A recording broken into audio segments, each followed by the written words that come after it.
Good morning. Welcome. I'm Miss Carla. Oh, I started a minute early. It's okay, I won't read right away. Welcome. I hope you had a good weekend, and I hope that changing the time on my read aloud has not been too confusing. And of course, if you can't make the 9:30 reading time, you can always catch it anytime after that, or any day after that, on Providence Community Library's YouTube channel, under the playlist called Tunnel of Bones Read Aloud. We're going to continue today with Tunnel of Bones by Victoria Schwab. We are on page 181, which is chapter 18, so we have about 100 pages left. We're a little over 2/3 of the way through, or a little under 2/3 of the way through, a little under.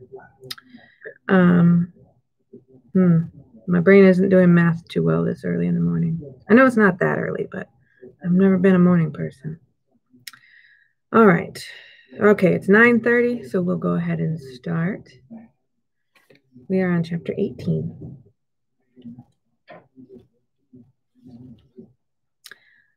I sag back against the landing in defeat. 1 step forward, 2 steps back, and 0 steps closer to sending Thomas on. You tried, says Pauline. It did not work. These things happen. She tugs a slip of paper from her pocket, a schedule. Your parents should be on their way to the Pont Marie. You can meet them there.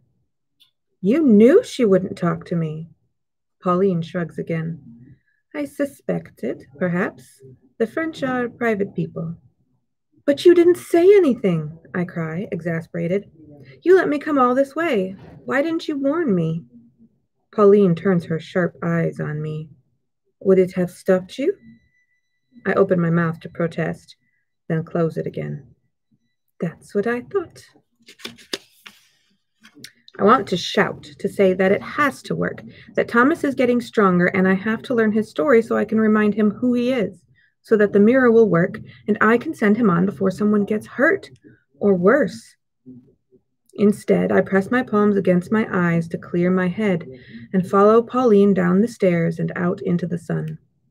We walk to the bridge in silence, the trip punctuated only by the occasional siren, an emergency vehicle rushing past. I tell myself it's not Thomas. I hope it's not Thomas. Thomas.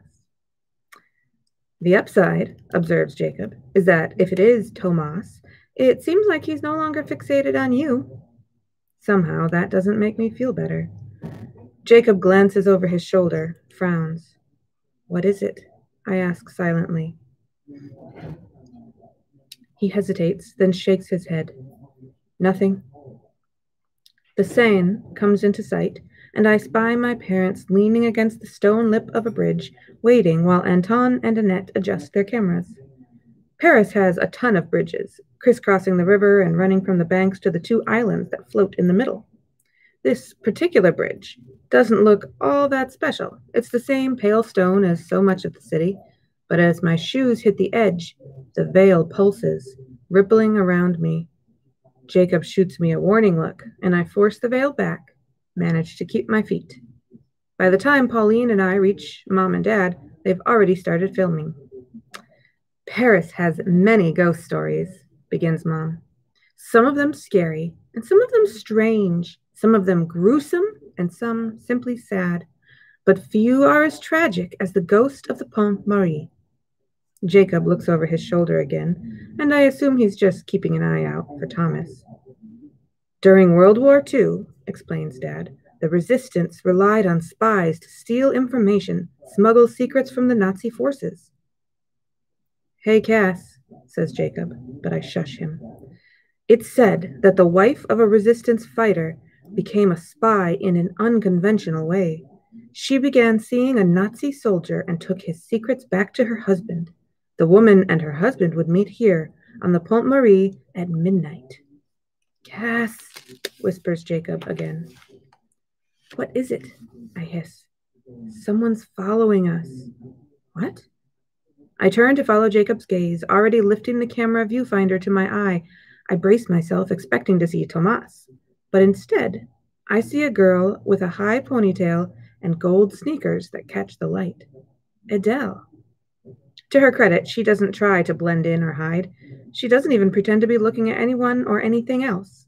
She just stands at the edge of the bridge, arms folded and head cocked, the white lollipop stick still in her mouth. But one cold winter night, continues Mom, the woman came to the bridge and her husband did not.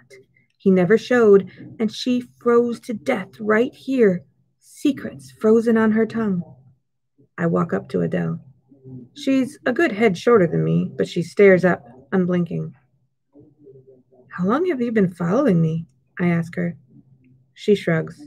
Since you left our house. Why? I heard what you said to my mother. Her eyes narrow. Why are you really interested in Tomas Laurent? I told your mom. I'm researching a story. Why? For school, I lie. It's summer. Fine, I say. I just want to know. Why? I'm curious. Why? I let out an exasperated breath.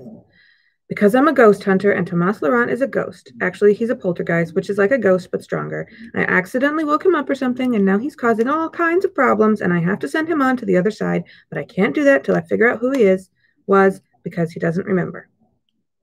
Jacob puts his head in his hands and groans, but Adele simply stares at me, chewing the inside of her cheek, and I wonder if the language barrier ate up half my words.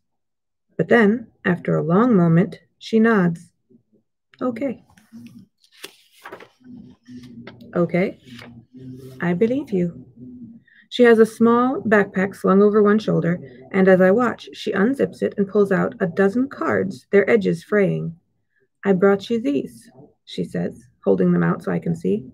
They're photographs, black and white, and faded with age.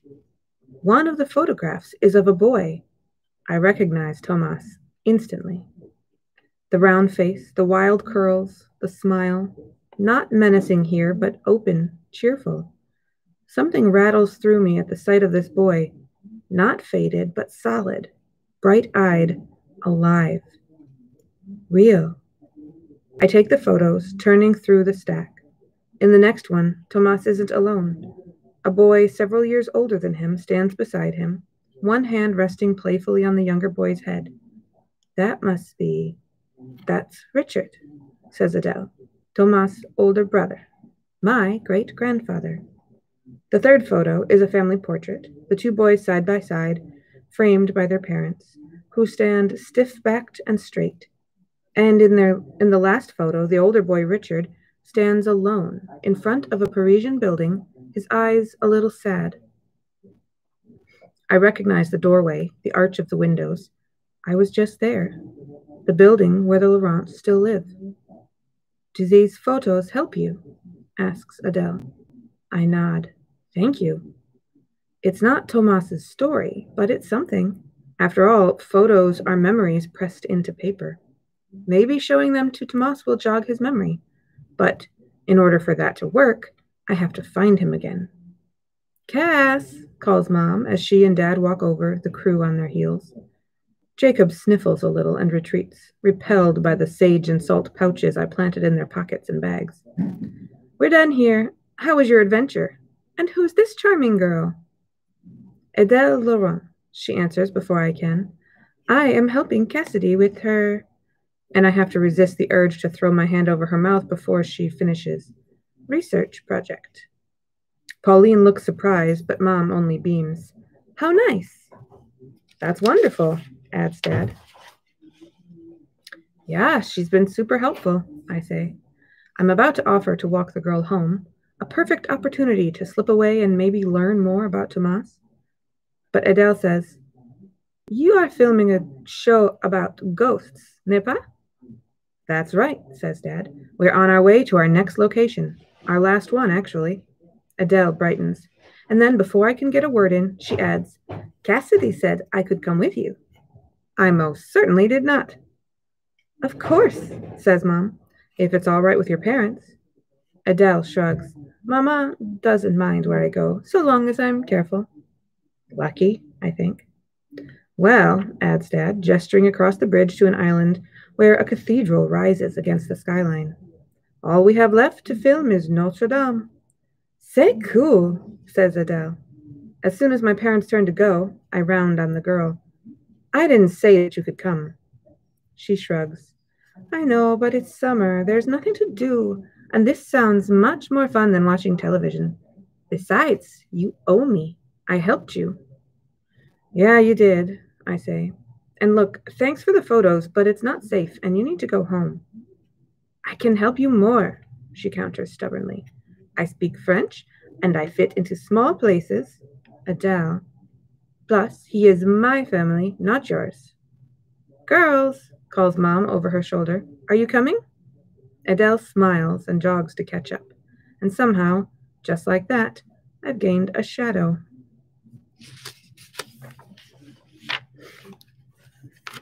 It's chapter 19 now. Look, I got a new travel mug. It's metal, and it's purple, my favorite color.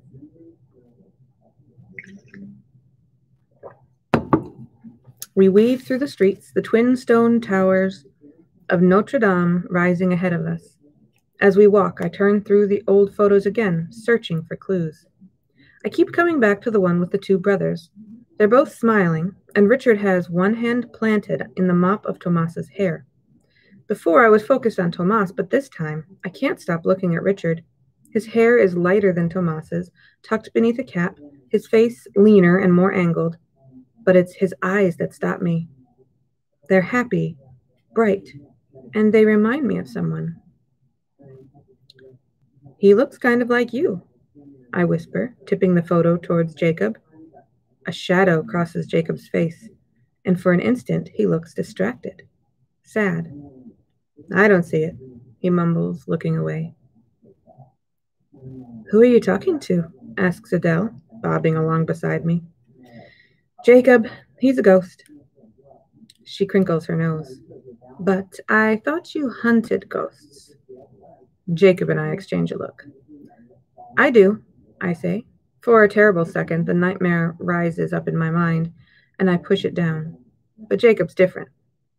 A breeze blows through, sudden and cold, and I'm already tensing, looking for Tomas. But Adele seems to feel it too. She crosses her arms, scrunching up her shoulders. Have you noticed, she says, it's getting colder. That can't be good, says Jacob. And I don't know if he means the falling temperature or the fact the cold is now strong enough for someone normal to feel. But either way, I agree. I start walking faster. We catch up with my parents and the crew at an intersection, waiting for the crosswalk light to turn green. The chill is still hanging on the air, and I look around, sure that something is about to go wrong. But it doesn't, and I'm starting to wonder if it's just weather, when the light turns green, and I step off the curb into the street. I make it one step, two, and then I hear the screech of tires, the wail of a horn. I look up too late, see the car too late. Jacob is twisting toward me, but it's Dad who grabs my shoulder and wrenches me back out of the street. An instant later, the car plows by, blaring its horn, and I'm left gasping and shaking on the curb. Cassidy, snaps Dad. What were you thinking? But the light, I start, looking up toward the crosswalk light. Sure enough, it's green, but so is every stoplight. Horns blast and cars screech to a stop, the intersection losing all composure. It must be a glitch, says Mom, pulling me close. Yeah, I say, teeth chattering with cold. Must be. Jacob's right about one thing. Tomas isn't my problem anymore. He's everyone's. 10 minutes later, we're climbing one of Notre Dame's towers. The cathedral has given us a 30-minute window to film, clearing the tourists ahead and delaying the ones behind, so we're alone on the tight spiral stairs. Just the crew, Mom and Dad, Pauline, me, and Jacob, and Adele, practically skipping up the steps. I pull my sweater tight. It might just be the drafty stone staircase, but I can't seem to shake the chill. Thousands flock to Notre Dame to see its sculpted doorways and stained glass, Dad narrates to the camera. But this medieval cathedral, Mom steps in, is home to as many ghost stories as gargoyles. But why are there so many stairs? Asks Jacob as we climb. Says the one who doesn't have to take them. Jacob looks at me for a second, eyes wide. Oh yeah, he says, scratching his head. I forgot. I roll my eyes and he salutes. See you corporeal kids at the top, he says, vanishing upward through the ceiling. Adele plucks the white stick from her mouth, the lollipop gone, and pockets the bare stem. She produces 2 more lollipops from her bag and hands one to me. I take it even though my stomach is in knots. How do you know, she asks, if a place is haunted? I can feel it, I say softly. The world gets heavier, and when a ghost is nearby, it feels like this. I reach out and wrap my finger on her shoulder. Tap, tap, tap. Back home, where things were decidedly less haunted, the tapping would usually come out of nowhere, hitting me like a clap of thunder. But it's been a steady beat since we started our trip. Sometimes the tapping is faint, and sometimes it is strong, but these cities are so haunted, I'm more likely to notice when there isn't a spectral presence. Adele smiles. Cool. And then, can you teach me how to know? I shake my head. No, sorry, it's not something you can really learn. She frowns, confused, and I explain, it only works if you've almost died. Her eyes widen, and I can tell she's about to ask a million more questions, but we reach the first landing, and I cut her off. We have to be quiet while they're filming. We step out onto a stone balcony dotted with stone monsters. A metal cage arches over our heads, a barrier between us and the ledge. I hang back, but Adele reaches through the grate to brush her fingers over a gargoyle's foot. Mom runs her hand along the metal mesh. These barricades, she says, are not for show. Some have fallen. Others have jumped. A few might have even been pushed. Take a young woman, for example, known only as MJ. She wished to climb up here, but needed a chaperone, and so she befriended an old woman, and together the two ascended the tower. Mom's expression darkens. No one knows what happened next. The young woman's body was found on the stones below. The old lady was never seen again. I shudder a little, feeling that tap, tap, tap. But Adele's eyes have gone bright with delight at Mom's words, as if these are all just stories held back from reality, the way we are held back from the balcony's edge. Jacob's standing at the corner, peering out at the city, a dark expression on his face. I cross to him and follow his gaze, my breath catching in my chest at the sight of Paris below. It's not just the view. It's the sound of sirens, high as a whistle. The red and blue lights winking across the skyline. The tendril of smoke rising from a building in the distance. The chill that's hanging in the air, as if it's fall instead of the middle of summer. Thomas Alain Laurent has officially made his way to mayhem.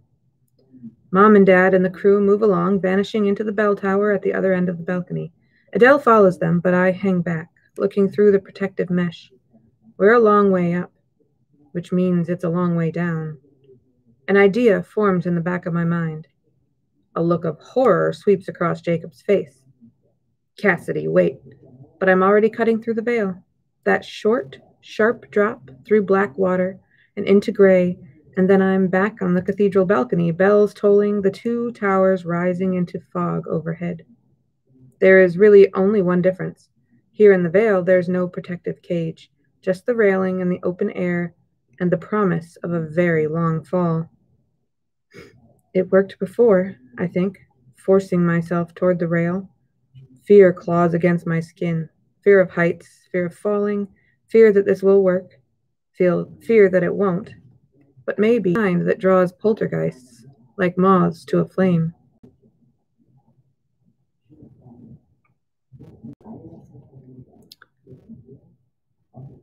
I take a deep breath and get one foot up on the rail before Jacob grabs my arm and hauls me back to the ground, pale with fury.